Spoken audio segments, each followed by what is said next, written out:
ஓம் நமச்சிவாயா. உயர்நிலை ஜோதிட வகுப்பு படிக்கக்கூடிய மாணவர்களுக்கு என்ன பாடத்திட்டம் என்று அவர்கள் கேட்டார்கள். அதை இப்போது உங்களுக்கு விளக்குகிறேன். உயர்நிலை ஜோதிடத்தில் படிக்கக்கூடிய மாணவர்கள் எதை எதை படிக்கப் போகிறார்கள் அப்படின்ற விஷயத்தை இந்த வீடியோவில் முழுசும் பார்க்க போகிறோம். பாருங்கள், பாவக பல நிர்ணயம், பாவக பலன் நிர்ணயம். ஒரு வான்வெளியை தலைக்கு மேலே இருக்கக்கூடிய வானத்தை 12 பாவகமாக நம் முன்னோர்கள் பிரித்திருக்கிறார்கள்.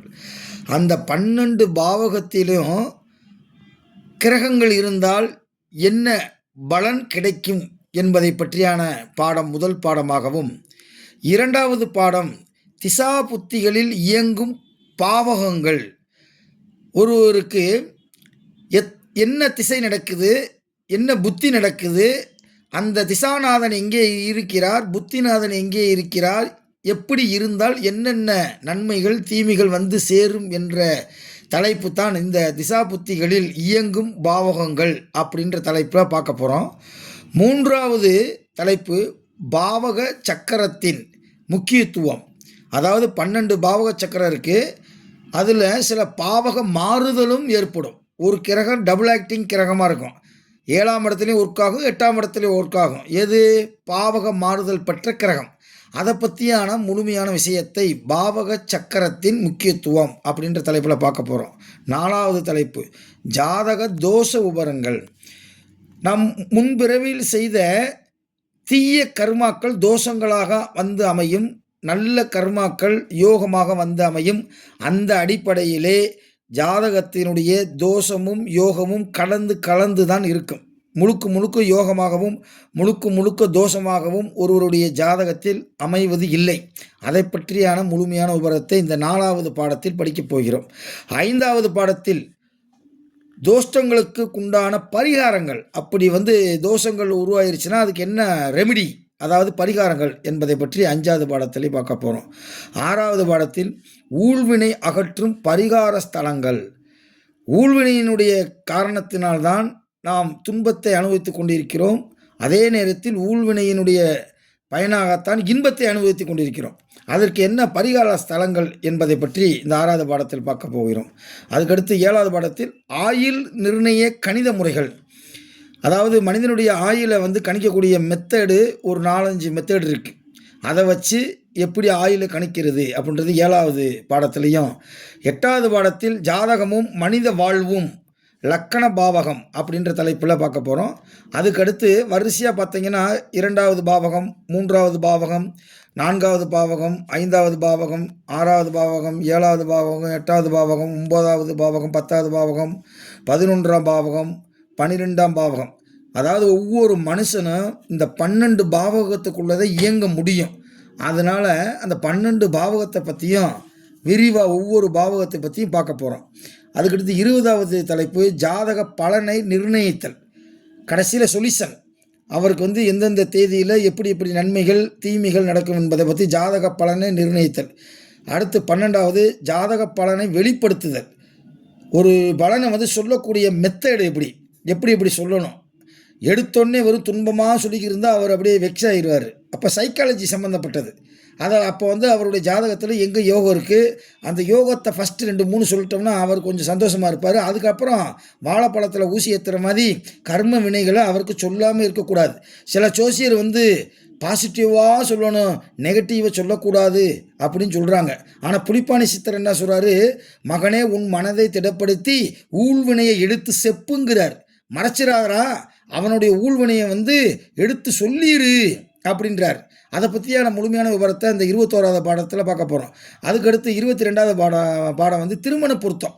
திருமண பொருத்தம் நிறைய இன்றைக்கி எப்படிலாம் நடக்குது, எப்படி பார்க்கணும் அப்படின்னு சொல்லி பார்க்க போகிறோம். ஆக்சுவலாக இதில் 30 பொருத்தத்துக்கு மேலே திருமண பொருத்தம் இருக்குது. நம் முன்னோர்கள் அதை குறைச்சி 11 பொருத்தமாக்கினாங்க.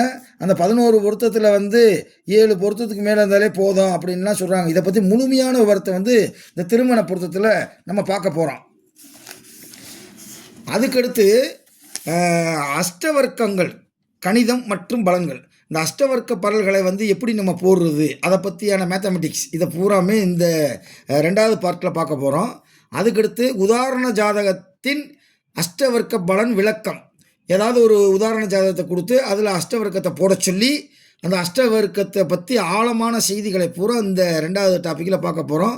அதுக்கடுத்து 3வது இந்த கட்சயா முறை, அட்சயம், அஷ்டவர்க்கம், இது ஒரு முறை, இதை பற்றி நம்ம பார்க்க போகிறோம். அதுக்கடுத்து தசவர்க்கம்னா என்ன, முக்கியமான வர்க்க சக்கரங்கள் எது, திரிசூனிய ராசினா என்ன, இதை பற்றி நம்ம வீடியோவே போட்டிருக்கோம். அதுக்கடுத்து 8வது பஞ்சவச்சி சாஸ்திரம், அகஸ்தியர் எழுதிய பஞ்சவச்சி சாஸ்திரம்னு ஒரு புக்கு இருக்குது. இந்த பிரபஞ்சம் ஏதோ ஒன்றை நம்மக்கிட்ட சொல்லிக்கிட்டே இருக்கும், அது என்ன சொல்லுது அப்படின்றத கண்டுபிடிக்கணும். ஒன்றும் இல்லை, ஒருத்தர் ஃபோன் பண்ணி எங்கள் அம்மா உடம்புக்கு முடியாமல் இருக்காங்க, அவங்க பொழைப்பாங்களா அப்படின்னு கேட்குறாருன்னு வச்சுக்கோங்க. அந்த நேரம் ஒரு ஆம்புலன்ஸ் சவுண்டு உங்களை கேட்குது அப்படின்னா பொழைக்க வாய்ப்பு இல்லை. அதே நேரத்தில் ஒரு பச்சை காய்கறி ஏற்றிக்கிட்டு வண்டி ஃபுல்லாக ஒரு பச்சை காய்கறி போகுது, அப்போ பிழைக்க வாய்ப்பு இருக்குது. அப்போ ஏதோ ஒன்று இந்த உலகம் நமக்கு, இந்த பிரபஞ்சம் நமக்கு சொல்லிக்கிட்டே இருக்குது. அது என்ன சொல்லுது அப்படின்றத ரீட் பண்ணுறதே பஞ்சபட்சி சாஸ்திரம். அதுக்கடுத்து பெண்களின் ருது ஜாதகம். இந்த ருது ஜாதகம்ன்றது திருமண பொருத்தத்தின் போது கட்டாயம் பார்க்க வேண்டிய ஒரு விஷயம். ரொம்ப குட்டி புக்கு தான், 52 பக்கம்தான் இதற்கு. அவ்வளோ விஷயங்கள் இந்த ருது ஜாதகத்தில் இருக்குது. அதுக்கடுத்து மாந்தி கணிதம். இந்த மாந்தின்ற விஷயத்தை நம்ம தமிழ்நாட்டில் பார்க்குறதே இல்லை அப்படின்னு சொல்லி போட்டிருந்தோம். கேரளாவில் ஃபஸ்ட்டு இதை தான் பார்ப்பாங்க அப்படின்னு சொல்லி நம்ம ஒரு வீடியோவை ஏற்கனவே ஒன்று போட்டிருந்தோம். அதில் தான் இந்த மாந்தி கணிதம் எப்படி கணிக்கிறது. அதுக்கடுத்து வாஸ்து சாஸ்திரம். ஒருத்தருக்கு ஏற்படக்கூடிய துன்பம் இன்பம் எல்லாத்துக்கும் காரணம் ஜாதக கட்டம் மட்டும் கிடையாது, அவர் குடியிருக்கிற வீடும் ஒரு காரணம். அதை பற்றி தான் இந்த வாஸ்து சாஸ்திரத்தை பற்றி பார்க்க போகிறோம். 12 ஜாதக ரீதியான எண்கணிதம். அந்த எண்கணிதத்தை பற்றி நம்ம நிறைய விஷயத்தை பார்க்க போகிறோம். அதே எண்கணிதம் தான் 13வது டாப்பிக்கு. அதுக்கடுத்து நேமியாலஜி, அதாவது பெயரின் சுப அமைப்பியல். அப்பா அம்மா வச்ச பெயர் என்ன, அதோடைய தன்மை என்ன, புனைப்பெயரினுடைய சிறப்பு என்ன, அதை பற்றியான ஃபுல்லாக இதில் பார்க்க போகிறோம். 15 பெயர் உச்சரிப்பியல், அதை பற்றி இந்த 15வது இதில் பார்க்க போகிறோம். புரோனாலஜிஸ் அப்படின்னு ஒரு பாடம், ஓகேவா. 16 ஆங்கில எழுத்துக்களும் அவற்றின் பலன்களும். நேம் சார்ட்டு, பிரமிடு, அதிர்ஷ்ட பெயர் அமைக்கும் முறை, உதாரண ஜாதக ஆய்வு, தசவர்க்க ஸ்புட அட்டவணை, இதை பூரா பார்க்க போகிறோம். கிட்டத்தட்ட ஒரு 6 மாதங்கள் ஆகும். அவ்வளோ டீப்பான இது. ஒவ்வொன்றுக்குள்ளேயும் சப்கட்டிங் டைட்டில்ஸ் வந்து நிறைய இருக்குது. அதெல்லாம் வந்து உள்ளுக்குள்ளே சொல்ல போகிறோம். ஒரே வீடியோவில் எல்லாமே விரிவாக போட்டோம்னா அது வந்து உங்களுக்கு வந்து ரொம்ப நேரம் ஆகும். அப்படின்றதுக்காக சுருக்கமாக தலைப்புச் செய்திகளை மட்டும் உங்களுக்கு சொல்லியிருக்கேன். இதை பற்றியான விரிவான விஷயங்களை பூராமே நம்ம உயர்நிலை ஜோதிட வகுப்பில் வந்து பார்க்க போகிறோம். ஜோதிடத்தை முறையாக படிக்கக்கூடிய விருப்பக்கூடிய மாணவர்கள் யாராவது இருந்தீங்கன்னா நம்ம ஆன்லைனில் அடிப்படை ஜோதிடம் வகுப்பு நடத்துகிறோம், உயர்நிலை ஜோதிட வகுப்பு நடத்துகிறோம். அதுக்கடுத்து 100 கேள்விகளுக்கு எப்படி விடை காண்பது அப்படின்னு ஒரு தலைப்பு. அதாவது 100 கேள்வியை தவிர ஒருத்தர் வந்து கேள்வி கேட்க வாய்ப்பே கிடையாது.